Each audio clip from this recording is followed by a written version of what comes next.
Bien, señores, mi columna de esta semana se titula precisamente El caso Odebrecht. Y estoy planteando lo siguiente. Hay un hecho incontrovertible. Marcelo Odebrecht, tercera generación al frente de la constructora fundada por su abuelo, Norberto Odebrecht, en 1944, inculpado en las investigaciones de la Operación Lava Jato y procesado por la justicia de su país, escoge el camino menos punible para ahorrar cárcel y reducir los daños infligidos a las operaciones de la multinacional. El de la colaboración negociada con la justicia de su país y de Estados Unidos, que solo podía partir de una condición sine qua non: reconocimiento de culpabilidad.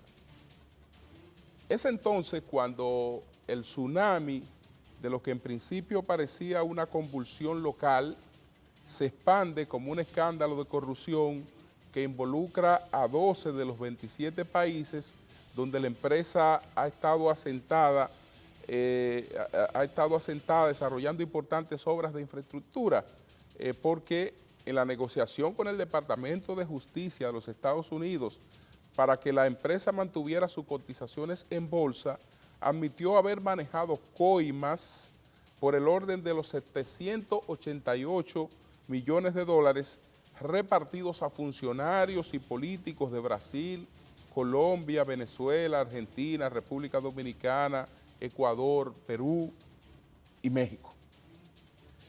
Y por el potencial daño que esta competencia desleal habría causado, ha asumido el compromiso del pago de una astronómica multa de las que serán beneficiarios Estados Unidos, Brasil y Suiza.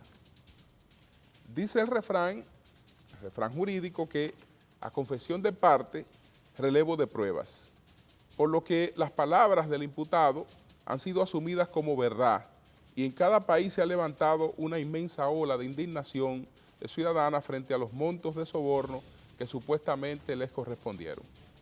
La distribución de ese dinero en República Dominicana habría totalizado 92 millones de dólares en los años que abarcan desde el 2001 al 2014, periodo en el que el país ha tenido 3 presidentes, 2 del PLD y uno que fuera del PRD y milita ahora en el Partido Revolucionario Moderno. La revelación no ha dejado de ser chocante para todos aquellos que hemos focalizado el nombre de Odebrecht como símbolo de eficiencia, seriedad, cumplimiento, y ha de llevar inquietudes a la tumba de aquel gladiador de 94 años de edad que murió hace pocos años legando el consorcio que había creado y cuya grandeza resumía en 2 virtudes que pregonaba con mucho orgullo. Obra iniciada por Odebrecht en cualquier parte del mundo es obra que termina dejar a no beneficio. Y segundo, no había un solo trabajador bajo responsabilidad de la firma que dejara de cobrar puntualmente su quincena. Ahora Odebrecht y todo lo que se le asocia simboliza corrupción. En República Dominicana, como en otros países, ha prendido el hambre de sed y de justicia. Y el Ministerio Público, agitado por la presión social, ha iniciado indagatorias para establecer de qué forma se habría manejado el soborno. Pero como la prioridad de los países que han pactado el pago de la multa ha sido cobrar, no sometieron a un escarceo concienzudo los montos de los sobornos citados y no se percataron de que el que se les ofrecía los daba para salir del paso y que, si bien perjudicaba a los países mencionados con el escándalo, lo dejaba con estrecho margen para la judicialización. Bueno, en el caso de RD, la suma referida tiene mucha coincidencia con el monto legal que la firma estaba obligada a pagar por su representación local. Y si por otras cuentas no aparecieran aportes que dupliquen lo admitido, todo podría quedar en entretención. Eso es lo que planteo en la columna que escribí en el día de hoy. Entonces, quiero agregar otras cosas y finalmente voy a dar lectura a un comunicado que publica mañana Ángel Rondón. Esta semana, el pasado martes, la Procuraduría General de la República hizo una primera entrevista sobre el caso Odebrecht y entonces conversó varias horas con el representante local de Odebrecht en la República Dominicana, que es Marcelo Hoff. Pero después de la conversación con Marcelo Hoff, la Procuraduría emitió una declaración de prensa oficial en la que decía que el señor Marcelo Hoff había admitido que supuestamente el señor Ángel Rondón era que había recibido los 92 millones de dólares de lo que se habrían destinado para sobornar.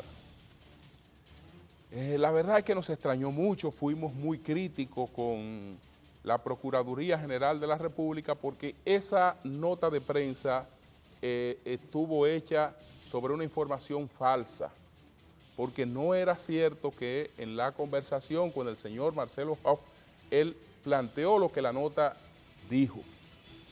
Y bueno, hubo una amplia discusión, pero los que todavía tienen dudas de eso, que busquen las declaraciones que ofreció el Procurador General de la República el jueves, donde admite que realmente el señor Marcelo Hoff no dijo lo que la nota de prensa de la Procuraduría decía. Él dijo el procurador que la cuestión de los 92 millones ellos la sacaron de la información esta que se ha publicado en el plano internacional, no de la investigación ni de la entrevista que le desarrollaron al señor Marcelo Hoff. Por lo tanto, evidentemente que ahí hubo una manipulación. Pero bueno, al día siguiente se produce entonces el interrogatorio a Ángel Rondón, que fue un interrogatorio bastante prolongado, se inició a las 11:15 de la mañana y Rondón salió cerca de las 1:30 de la madrugada de este interrogatorio. Ese día la Procuraduría no dio declaraciones a la prensa y evidentemente que no la dio para no hacer un desmentido de lo que había ocurrido el día anterior. Pero el jueves sí la hizo y ahí precisó que no era verdad lo que decía en su primera nota de prensa. Entonces yo creo que eso está claro. Hay un planteamiento de que supuestamente la República Dominicana, y esto lo ha dicho este señor de Marcelo Odebrecht, que supuestamente aquí se distribuyeron 92 millones de dólares. Entonces yo creo que esto es una investigación que hay que llevarla hasta las últimas consecuencias. Pero hacer la investigación, eso no significa ponerse a inventar o querer salir rápidamente con cualquier disparate. Eso es otra cosa. Entonces, bueno, voy a dar lectura a la comunicación que publica, el documento que publica mañana Ángel Rondón refiriéndose a este tema. Este es un documento que aparecerá mañana en varios periódicos. Explicación ante la opinión pública del empresario Ángel Rondón Rijo en relación con las menciones de que ha sido objeto e interrogado por el Ministerio Público. Entonces, dice lo siguiente el documento. El deber ciudadano, mi responsabilidad familiar y mi compromiso con la actividad empresarial me ponen ante el deber de ofrecer explicación a la opinión pública sobre mis actuaciones comerciales. Reitero la sorpresa que me ha producido la mención de mi nombre como supuesto receptor de una suma de 92 millones de dólares dirigida al pago de sobornos a funcionarios públicos y dirigentes políticos, por lo que ruego me permitan precisar lo siguiente. Número 1. He sido un hombre de negocios por más de 49 años, aunque provengo de una extracción humilde, con trabajo arduo y constante, he logrado realizar emprendimientos empresariales e inversiones en la ganadería, la banca, la agricultura, la agropecuaria, la construcción y el turismo, entre otros, que además de producir riqueza, son la fuente de vida y de progreso de cientos de empleados. Número 2. De manera satisfactoria para las partes, mis empresas han suplido, construido y prestado servicios al Estado Dominicano y al sector privado. 3. Durante más de 15 años me he honrado con la representación comercial en el país de la firma constructora Norberto Odebrecht, fundada en Brasil en el año de 1944 por el ingeniero Norberto Odebrecht. 4.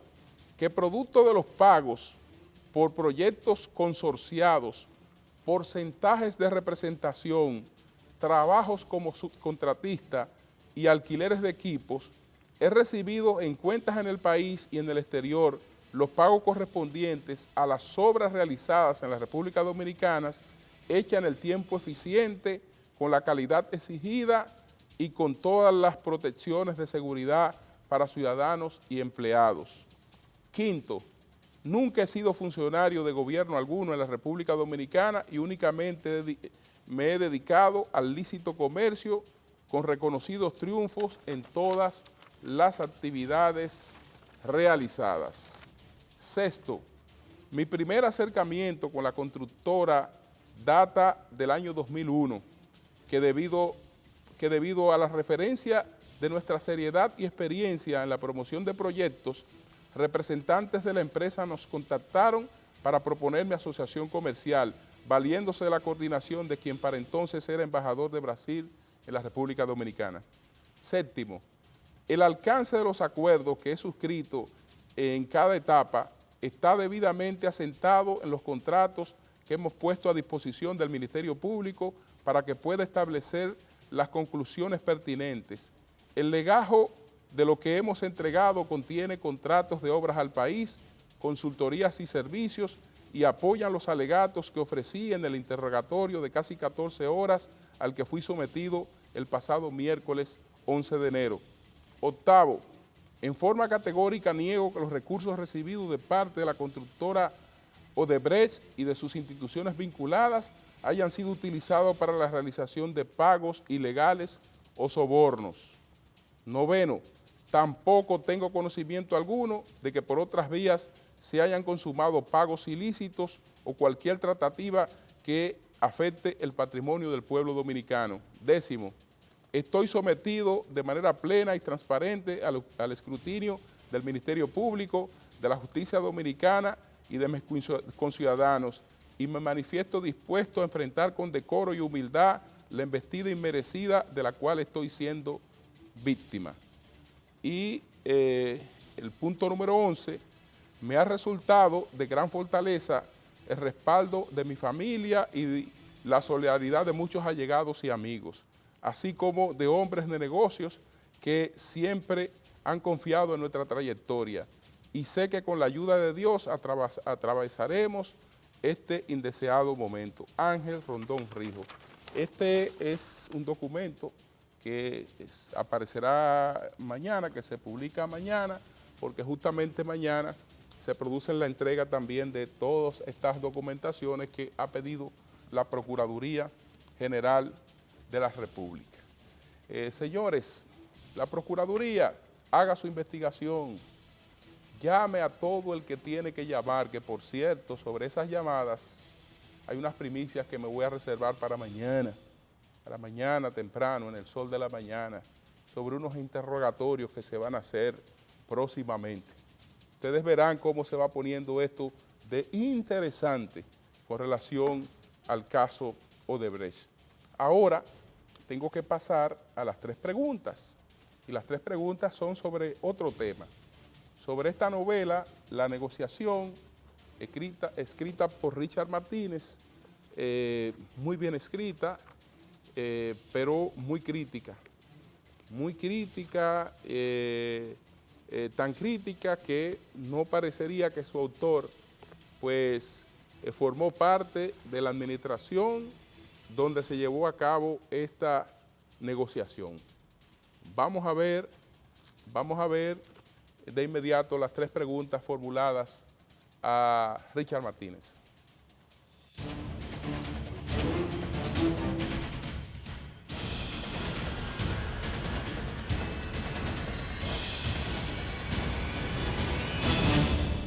¿Refleja el negociador algún rencor de su autor por haber sido destituido como funcionario del gobierno encabezado por Leonel Fernández? Bajo ninguna circunstancia.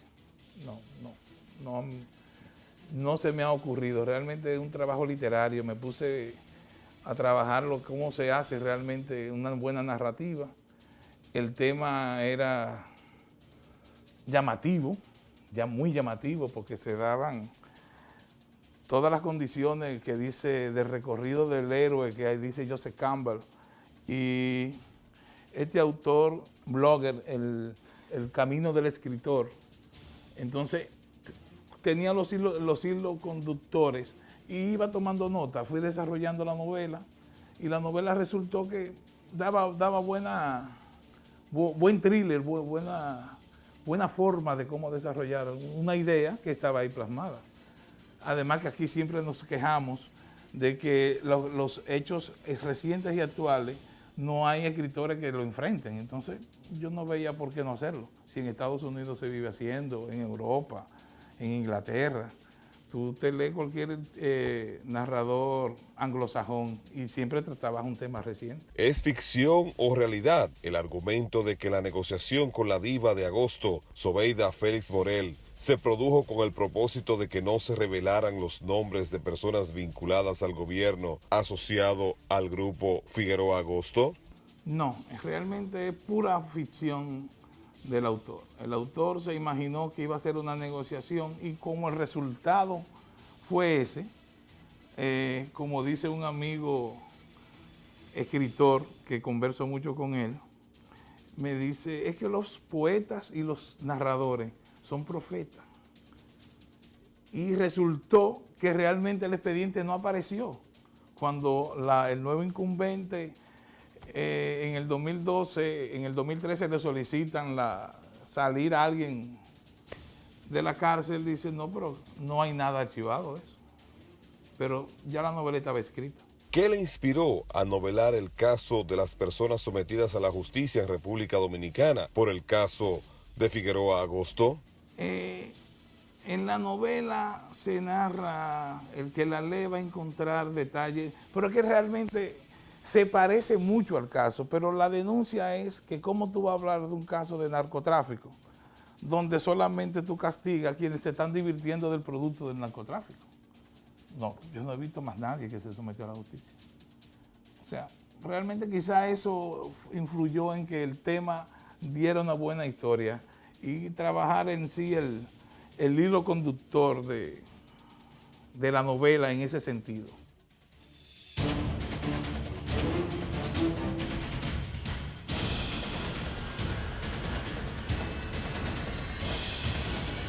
Bueno, señores, estos son solo algunos de los personajes que uno puede identificar en esta novela La Negociación. Aquí aparece un personaje que es el presidente Lucas Ferreras Rosario. Se parece mucho, ¿no?, a Leonel Fernández Reina, LFR. Lucas Ferreras Rosario, ese sería el presidente Leonel Fernández. Aparece un personaje que es el fiscal, que es Nelson López. Toda la descripción lo identifica con Moscoso Segarra, que fue justamente quien llevó a cabo esta negociación. Eduardo Lara, que es otro personaje. Este personaje sería Rafael Núñez, que fue el ministro de Información del Palacio Nacional. Aparece un personaje que se llama Jaime Ogando, que después se convirtió en senador, dirigió una oficina de ingenieros del Estado, etc. Entonces ese personaje se identifica mucho, se asocia mucho a Félix Bautista. Lean la novela, señores, para que puedan forjarse su propio juicio. Nosotros vamos a hacer ahora una pausa comercial.